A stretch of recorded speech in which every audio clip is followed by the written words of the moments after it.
Hello hi అందరికీ నమస్తే. నేను ఈరోజు మీ ముందుకి మష్రూమ్ మసాలా కర్రీతో ముందుకొచ్చానండి.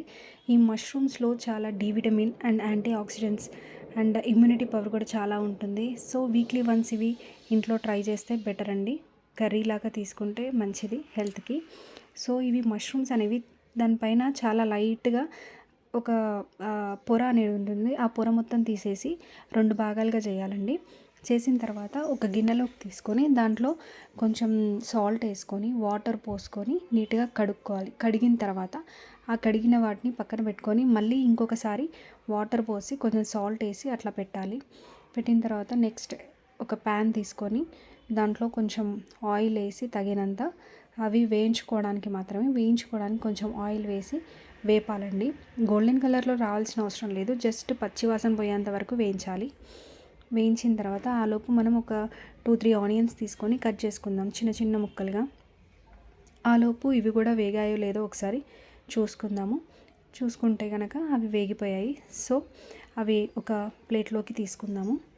ఆ తీసుకున్న తర్వాత మనకి ఇంట్లో వాడుకునే మసాలా దినుసులు ఉంటాయి కదా, గరం మసాలాకి అవన్నీ తీసుకొని ఇంకా జీలకర్ర, ఆవాలు, దాల్చిన చెక్క, ఇలాచి, లవంగ ఇవన్నీ ఉంటాయి కదా, అవన్నీ వేసుకొని ఇంకా బిర్యానీ ఆకు కూడా వేసుకున్న తర్వాత ఆనియన్స్ ఇందాక తరిగి పెట్టుకున్నాం కదా, ఆనియన్స్ వేయాలండి. వేసి ఒకసారి కలుపుకోవాలి.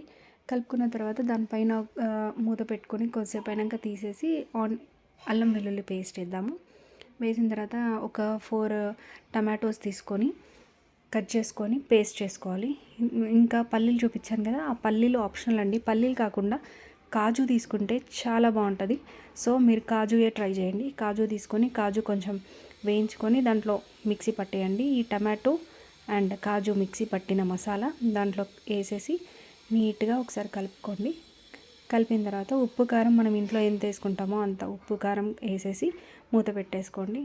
పెట్టుకున్న తర్వాత ఒకసారి వేగిందా లేదా చూసి దాంట్లో కొంచెం వాటర్ పోసి అలాగే మనం మష్రూమ్స్ ఇందాక పక్కన పెట్టుకున్న మష్రూమ్స్ దాంట్లో వేసేద్దాము.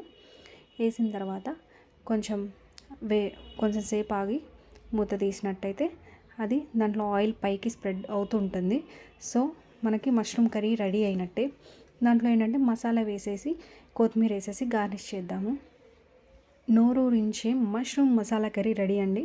ఇది చపాతీలోకి తీసుకుంటే చాలా చాలా బాగుంటుంది. మీరు కూడా ట్రై చేయండి. Thanks for watching.